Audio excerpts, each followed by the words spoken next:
হজরত ইমাম শাফি রাদিয়াল্লাহু তাআলা আনহু মক্কা মুকাররমায় এমন এক ব্যক্তিকে দেখলেন যে আগে খ্রিস্টান ছিল এবং এখন মুসলমান হয়ে গেছে। ইমাম শাফি ওকে জিজ্ঞাসা করলেন, তোমার মুসলমান হওয়ার কারণ কি? সে বলল, আমি এক সামুদ্রিক সফরে ছিলাম। দৈবক্রমে আমাদের জাহাজ ভেঙে যাওয়ায় সমুদ্রের ঢেউ আমাকে এমন জনমানবহীন দ্বীপে নিয়ে পৌঁছায়। সেখানে ছিল ফলন্ত বৃক্ষ এবং স্বচ্ছ ও পরিষ্কার পানির নদীনালা। আমি সেই দ্বীপে সারাদিন ঘুরে ফিরে অতিবাহিত করলাম।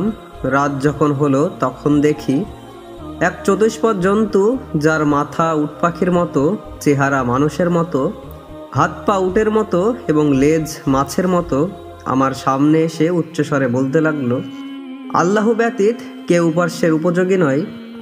মুহাম্মদ তার রসুল, আবু বকর গুহার সাথী, ওমর বিশ্বজয়ী, ওসমান শহীদ এবং আলী কাফিরদের জন্য খোদার তলোয়ার, ওনাদের দুশ্মনের প্রতি খোদার লানত।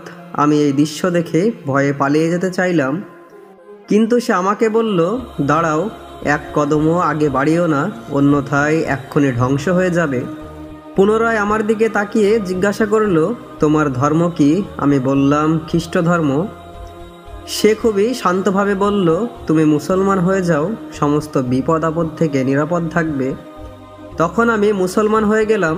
সে আবার আমাকে বলল, ভালো করে স্মরণ রেখো, তোমার ইসলাম গ্রহণ আবু বকর, ওমর, ওসমান ও আলীর প্রতি মহব্বতের দ্বারা পূর্ণতা লাভ করবে। আমি ওকে জিজ্ঞাসা করলাম যে এসব কথা তুমি কি করে জানলে? সে বলল, আমি হচ্ছে জিন।